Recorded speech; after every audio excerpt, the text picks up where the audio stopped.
네, 오늘은 히브리어 알파벳 13번째 알파벳 mem과 14번째 알파벳 nun 이것을 첫 단어로 시작하는 8구절 즉 한 행씩 한 년씩 그렇게 된 시를 살펴보도록 하겠습니다.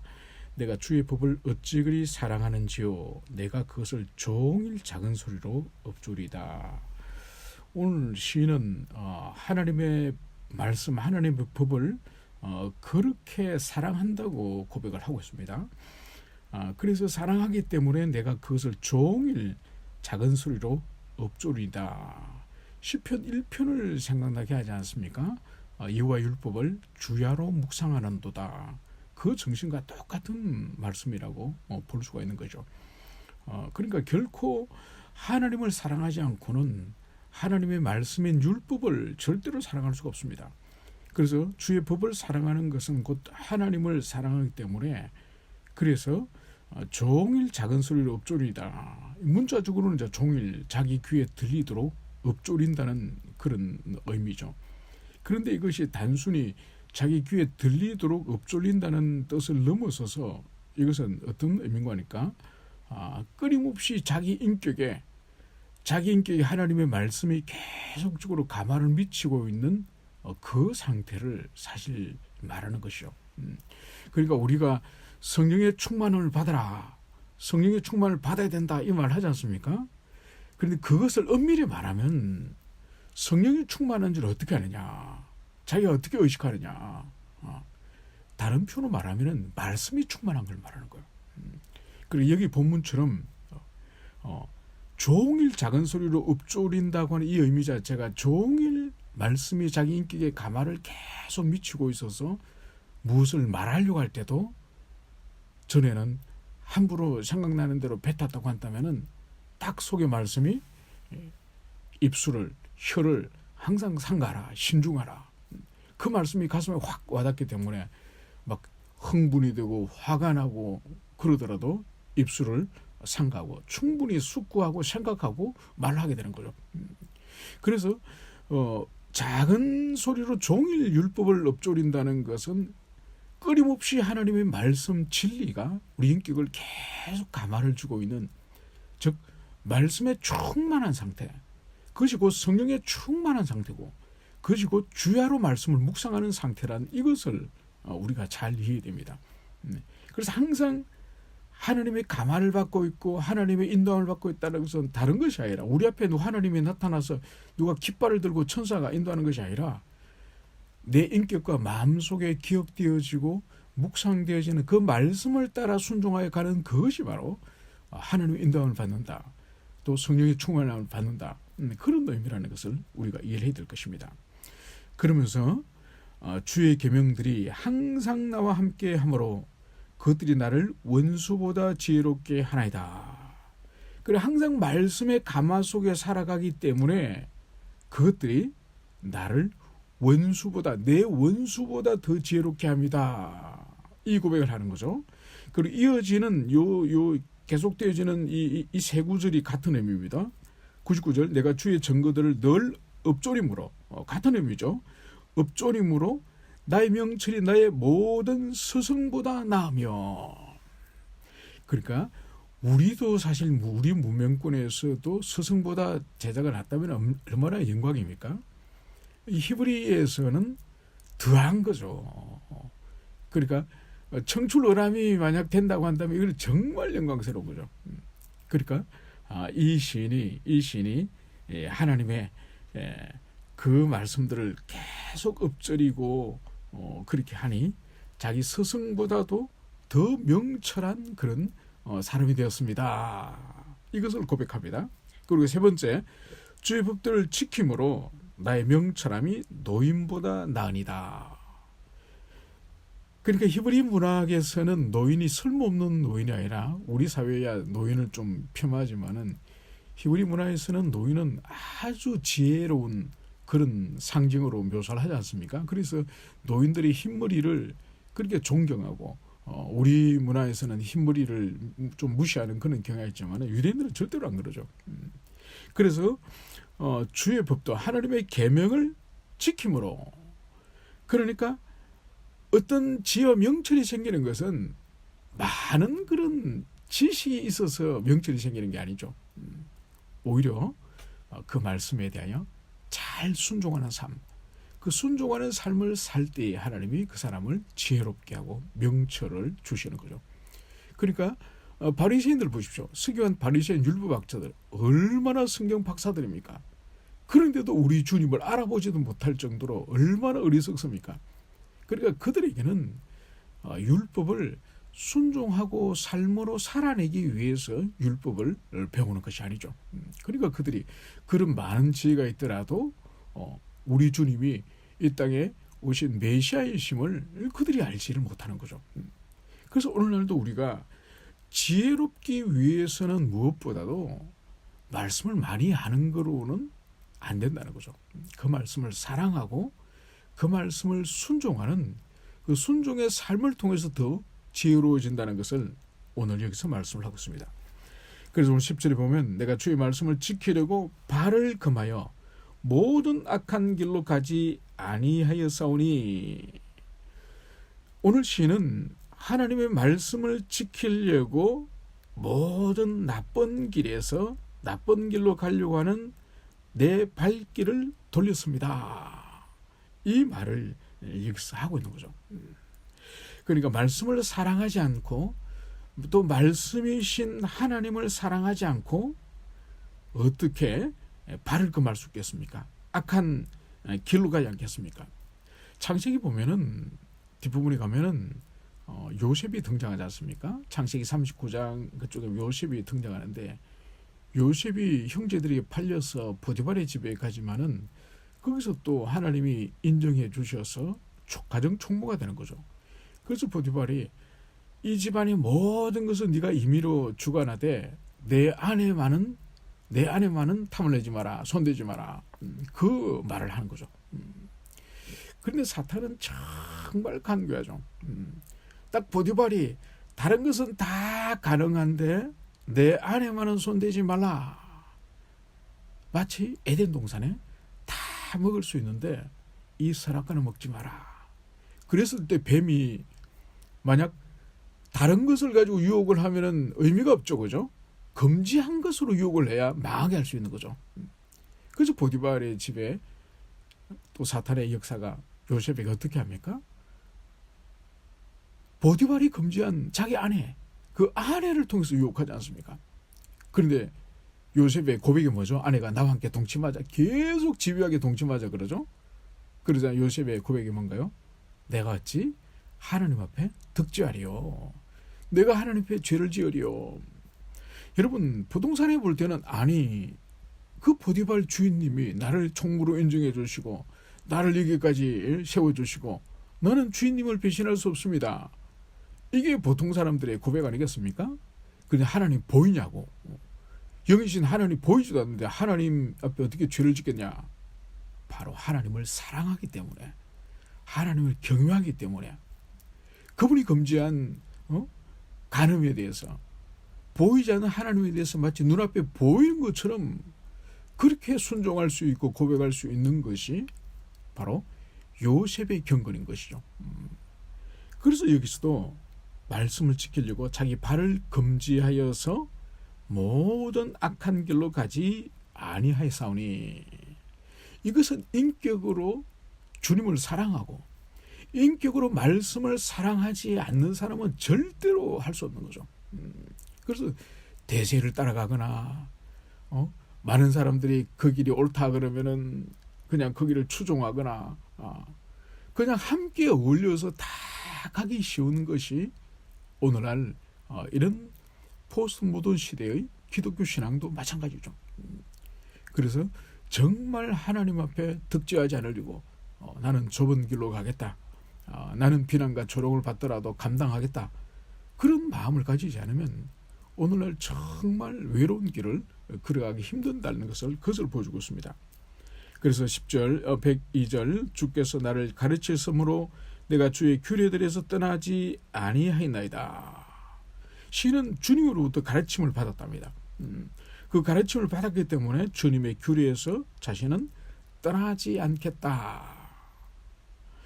우리 또한 주님의 가르침을 받지 않습니까? 주님께서 구약에 선지자를 통해서 주시는 39권의 말씀과 신약의 사도들을 통해 주시는 27권의 말씀과 지금도 여전히 우리는 선지자와 사도들을 통해서 하나님 우리에게 가르치시는 거죠. 그래서 오늘 103절에 보면 주의 말씀에 마치 내게 어찌 그리 단지요 내 입의 꿀보다 더 단하다. 여러분, 말씀의 맛을 꿀보다 더 달다고 말씀을 하고 있습니다. 사실 이 말씀을 따라서 유대인들은 어린 시절 이제 막 말을 배우고 이제 그러면 이 아이들에게 율법을 가르치지 않습니까? 그때 이런 방식으로 가르친다고 합니다. 이 히브리어 이 단어, 이 알파벳의 모양으로 빵을 만들고 그 빵 위에 꿀을 잔뜩 바르는 거죠. 그래서 율법을 처음 배울 때에 그 어린 아이에게 율법의 말씀이 새겨진 이 꿀이 발린 빵을 아이에게 먹이는 거예요. 그러니까 그 아이가 시각적으로 이 빵을 보면은 하나님의 율법의 말씀이 기록된 거지 않습니까? 그걸 먹으면 엄청 단 거죠. 그래서 어릴 때부터 하나님의 말씀은 이렇게 단 것이다. 정말 우리 영혼에, 우리 인생에 정말 유익한 거다. 이걸 교육을 시키기 위해서 이 말씀을 따라서 꿀이 발린 말씀을 먹게 한다는 그것을 책에서 읽었습니다. 그 정도로 하나님의 말씀이 우리 인생에 정말 달다는 그것을 교육을 시키는 거죠. 그런데 사실 하나님 말씀의 80%는 우리를 찌르고 채찍질하고 쓴말이고 책망하는 말씀이고 사실 그런 거지 않습니까? 우리가 감당하기 불편한 그런 말씀이 오히려 80%가 되고 20% 정도가 위로하고 권면하고 사랑한다 그러고 마음을 따뜻하게 하는 그런 말씀이죠. 그럼에도 불구하고 우리로 하여금 팔할이나 되는 말씀, 우리를 찌르고 때리고 아프게 할 수도 있지만은 그 말씀이 우리 인생과 우리 영혼에 정말로 필요한 양약이라는 것을 신뢰하기 때문에 그 말씀이 달다고 우리가 믿는 것이죠. 왜냐하면 그 쓴 말을 먹고 그 쓴 말을 마셨을 때에 우리 영혼이 고쳐지고 우리의 삶이 고쳐졌다는 것을 우리가 알지 않습니까? 그래서 늘 칭찬하고 위로하고 그런 말씀은 결코 우리를 변화시키지 못하는 것을 우리는 알고 있는 거죠. 그래서 오늘 시인도 정말로 이 말씀이 어찌 그리 내게 단지요. 여러분, 이거는 회심하지 않는 사람은 절대로 모릅니다. 회심하지 않는 사람은 좀 쓴소리, 좀 기분 나쁜 하나님의 책망, 꾸중 이런 거는 그냥 고통스러워하고 끝나버리는 거죠. 그 고통 너머에 인내할 경우에 나를 고치고 내 영혼을 치료하는 양약이 있다는 것을 모르는 거죠. 그래서 이제 시는 주의 법도들로 말미암아 내가 명철하게 되었으므로 모든 거짓 행위를 미워하나이다. 여러분, 하나님을 사랑하게 되면 하나님의 말씀 법도들도 당연히 사랑하게 되겠죠. 그러면은 우리 속에 중생과 회심을 통하여 하나님의 새로운 본성을 심으시지 않습니까? 내가 거듭나기 이전에, 내가 새 사람이 되기 전에 원래 가지고 있었던 그 본성에 대해서 미워하게 되는 거죠. 그래서 옛날에는 내가 다른 사람과 함께 넓은 길을 가는 것을 좋아했습니다. 그런데 새로운 본성이 심겨지면 어떻게 하는 거죠? 이제 옛날에 사랑했던 것을 미워하게 되는 거죠. 그런데 옛날에 내가 내 자신을 꺾고 내 자신을 부인하고 다른 지체를 참고 인내하면서 그를 용납하던, 그걸 정말 하기 싫어서 내 자존심이 뭉개지는 일이고 내가 기분 나빠서 옛날에는 혐오하였던 일인데 새 본성이 심겨지면 어떻게 됩니까? 그것을 내가 사랑하고 좋아하게 되는 거죠. 그래서 자기 깨어짐을 옛날에는 죽어도 못하던 내 자신이, 자기 부인을 절대로 못하던 내 자신이 이제는 자기 부인과 자기 꺾어짐을, 자기 깨어짐을 할 수 있는 그런 인격과 성품으로 변하게 됐다는 거죠. 그래서 내가 명철하게 되었으므로 모든 거짓 행위를 미워하나이다. 그래서 새로운 본성이 숨겨지면은 참과 거짓에 대해서 분명한 기준이 서기 때문에 거짓은 미워하고 참은 사랑하게 되고 새 본성은 그렇게 된다니까요. 그리고 또 의로운 것은 사랑하게 되고 불의한 것은 거부하고 미워하게 되고 그리고 선한 것은 내 본성이 사랑하게 되고 또 악한 것은 내가 미워하게 되고 여러분 그래서 하나님이 주시는 새로운 성품을 우리가 덧입게 되면은 하나님이 좋아하는 것을 좋아하게 되고 하나님이 미워하는 것을 미워하게 되는 것은 당연한 일이에요. 그래서 거듭나고 거룩한 하나님의 백성이 됐는데도 여전히 선보다 악을 사랑한다든지 정의보다 불의를 사랑하게 된다든지 또 참된 것보다 거짓된 걸 이 불가능합니다. 이 불가능한 거예요. 물론 잠시 시험에 들어서 그렇게 할 수 있는지는 모르겠지만은 지속적으로 내가 악을 계속 하나님의 백성인데도 악을 사랑한다든지 나는 참된 것보다는 거짓된 것이 좋다든지 나는 의로운 것보다 불의가 좋다. 이건 불가능한 겁니다. 있을 수 없는 일이죠. 그래서 오늘날 보세요.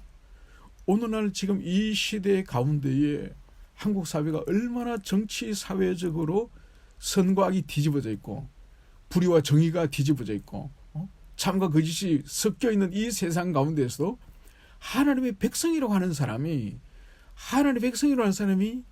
악의 세력에 붙어가지고 떨어지지도 않고 계속 거기서 먹고 마시면서 거짓을 하는 걸 보지 않습니까? 그래서 보죠. 지금 더불어민주당의 주요 핵심 당직자들이 다 예수 믿는 사람들이고 다 그런 인간들이잖아요. 그러니까 이재명이 보세요. 자기 어머니가 자기 보러 평생을 우리 어머니 기도하는 권사님이시라고. 자기 아내에게는 내 아내는 어릴 때부터 교회에서 예배 반주자로 살아왔다고. 그렇게 예배를 평생 반주자로 살고 어머니 평생 기도한 분인데 자식이 그 모양이에요. 그리고 보세요. 김민석 의원 핵심 측근 중에 김민석 의원 저기 신도림 교회가 안수집사예요. 안수집사. 그리고 정청래 보세요. 마포의 어느 교회 권사예요. 권사. 그리고 박찬대 보세요. 박찬대 그 사람 원내대표. 인천의 어느 교회 안수집사예요. 안수집사. 국회의원자 의원식 보세요. 그 사람도 저기 우리 교단 꽃동산 교회라고 강북에 큰 수만 명 모이는 교회. 그 교회 그 사람도 안수집사예요. 그러니까 이재명 대표 주변은 다 권사 안수집사로 다 포진된 거예요. 그런데 한 사람도 선을 사랑하고 진리를 사랑하고 의를 사랑하는 사람이 없는 거예요. 이게 지금 한국교회의 현실인 그것을 볼 수 있습니다. 그러면서 오늘 마지막 우리 한 구절만 살펴보겠습니다. 오늘 5절 주의 말씀은 내 발의 등이요 내 길의 빛이니다. 그러니까 하나님의 말씀이 이 시인의 발의 등이고 또 길의 빛이니다. 여러분 이것은 히브리인들이 밤에 다닐 때에 등불을 가지고 다녔습니다. 그 등불을 이 밤길에 비추면서 밤길을 조심스럽게 다녔는데 등불의 이 특징이 뭔가 하니까 등불은 멀리 비치는 것이 아닙니다.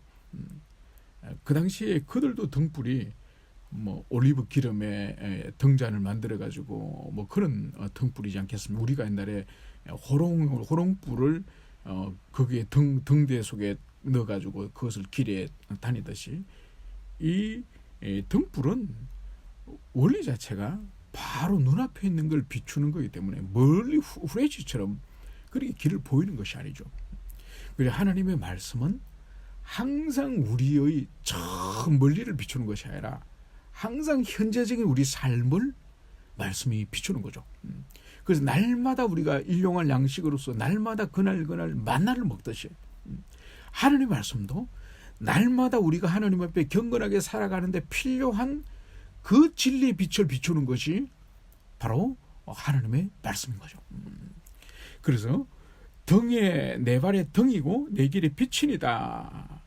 여러분 밤길에 이 등대와 이 등잔과 이 등잔에 불빛이 없으면 어떻습니까? 집안에 있든지 길에 있든지 아무것도 보이지 않습니다. 여러분, 어둠이 주는 효과가 뭔가 하니까 모든 사물이 그대로 존재하지만 존재함을 확인을 못하지 않습니까? 그리고 아침이 되고 해가 뜨면은 옆에 보면 집도 있고 차도 있고 길도 있고 다 보이지만은 해가 넘어가면 아무것도 안 보여. 없는 것처럼 보이지 않습니까? 이게 바로 빛의 효과죠. 빛의 효과. 그리고 빛은 뭔가 하니까 우리로 하여금 존재하는 것을 존재함을 확인시켜 주는 것이 바로 빛의 효과죠. 그래서 이 빛은 바로 진리를 말하지 않습니까? 이 진리를 우리의 영혼과 우리 내면에 비춰줌으로 말미암아서 이 성경 진리를 통하여 하나님은 삼위로 존재하시고 그 삼위는 한 인격이 아니라 세 인격을 가지신 일체이신, 그래서 신비로우신 하나님이다. 그리고 이 성경 진리의 빛은 우리에게 모든 보이는 만물과 우주의 삼라만상과 우리 사람은 저절로 진화하여서 존재하는 것이 아니라 분명히 창세기 1장 2장에서 하나님이 창조하신 피조물이다. 그래서 우리의 존재를 알고 하나님은 창조주이심을 알고 그리고 모든 사물 또한 하나님이 만드신 피조물이라고 하는 것을 이 진리빛, 이 등불이 아니고는 길을 갈 수 없는 것처럼 이 진리의 빛이 우리에게 비춰주기 때문에 하나님에 관한 바른 지식, 우리의 자신에 관한 인간에 대한 바른 지식, 그리고 하나님이 주신 이 우주 만상에 대한 바른 지식을 가지게 되는 거죠. 그래서 오늘 이 주의 말씀이 내 발의 등이요 내 길의 빛이니다. 그러니까 모든 사람이 이 진리의 이 등불, 이 빛을 가져야 하나님을 바로 알고 인간을 바로 알고 자신을 바로 알고 세상을 바로 알 수 있다는 것을 오늘 시인이 이것을 고백하는 거죠. 그래서 오늘 보십시오. 이 빛이 없으니까 하나님이 안 계신다 그러고 또 이 빛을 입으로는 이 빛을 존재한다고 말하면서도 자기가 경험을 못 해보니까 예수를 믿고 교회를 다니는데도 어떻게 됩니까? 실천적 무신론자가 되는 거예요. 하나님 없는 것처럼 인생을 살아가는 거죠. 신자인데. 그래서 이것을 알 뿐만 아니라 자신이 이 등불을 빛을 경험을 해야, 그것을 정말 경험을 해야 하나님 원하시는 이 인생의 길을 걸어갈 수 있다고 하는 이것을 우리가 가슴 깊이 새겨야 될 것입니다. 오늘 여기까지 살펴보도록 하겠습니다. 기도합시다. 아버지 하나님, 이 아침에 시인으로 하여금 하나님의 이 진리 말씀이 얼마나 그 영혼에 귀한 양약이 되는지 그것을 여기서 말씀을 하고 있습니다. 하루 종일 하나님의 말씀에 감화를 받아서 읊조릴 때에 그 말씀이 우리 인격을 계속적으로 자극하여서 무엇을 생각하든지 무엇을 말하든지 무엇을 행동하든지 하나님의 말씀이 우리를 자극하여서 우리가 주님 앞에 살아감을 오늘 시인은 고백하고 있습니다. 그래서 노인보다 스승보다 자신의 원수보다 더 명철한 존재가 되었다고 고백하고 있습니다. 아버지 하나님, 우리 또한 이 땅에서 하나님을 사랑하고 하나님 말씀을 사랑하고 말씀을 항상 묵상할 때 우리 인격에 진리가 역사하여서 이 세상에 어떤 사람보다가 지혜롭고 명철한 인생을 살 수 있도록 우리 사랑하는 모든 교우들에게 은총 베풀어 주시기를 간절히 기도드립니다. 오늘 시인은 하나님이 기뻐하지 않는 악의 길을 걸어가지 않기 위해서 항상 말씀을 지키기 위해서 자신의 발을 금하였다고 말씀하고 있습니다. 아버지 하나님, 우리 또한 이 땅을 살아가면서 넓은 길, 또 달콤한 길, 우리를 유혹하는 세상의 많은 주님 악의 세력들이 유혹하는 길이 있다 할지라도 우리가 요셉이 자신의 발을 금했던 것처럼 우리 또한 우리 자신의 발을 금하여서 주님이 기뻐하시는 정결한 길을 걸어갈 수 있도록 은총 베풀어 주시기를 간절히 기도드립니다. 아버지 하나님, 무엇보다도 주님, 주의 말씀이 시인의 발의 등이요 길의 빛이라고 고백하고 있습니다. 주여, 우리 또한 주님을 깊이 사랑하고 이 말씀을 순종할 때 주님, 우리 앞길을 이 등불이 밝혀주듯이 진리 빛이 우리 앞을 항상 비춰주셔서 우리를 하여금 돌뿌리에 걸려 넘어지지 않고 또 미끄러지지 않도록 주의 말씀의 빛이 항상 우리를 비춰주시기를 간절히 기도드립니다. 그래서 모든 우리 교회 교우들이 주님 말씀을 사랑하고 말씀의 감화를 받음으로 주님 우리의 지혜와 명철이 탁월해질 수 있도록 은혜 베풀어 주시기를 간절히 기도드립니다. 그래서 주님이 기뻐하시고 주님이 주님 정말 원하는 그 길을 날마다 걸어갈 수 있도록 은총 베풀어 주시길 간절히 기도드립니다. 오늘 한 달도 주님 우리 모든 교들의 삶과 직장과 일터 가운데서 주님 하나님을 인정하며 하나님의 인도하심을 받으며 하나님을 생각하며 살아갈 수 있도록 역사해 주시기를 간절히 기도드립니다. 밤에는 주님 수요 예배가 있습니다. 교들이 또 함께 모여서 예배할 수 있도록 주님이여 은총 베풀어 주시옵소서. 감사를 드리며 거룩하신 예수님 이름으로 기도합니다. 아멘.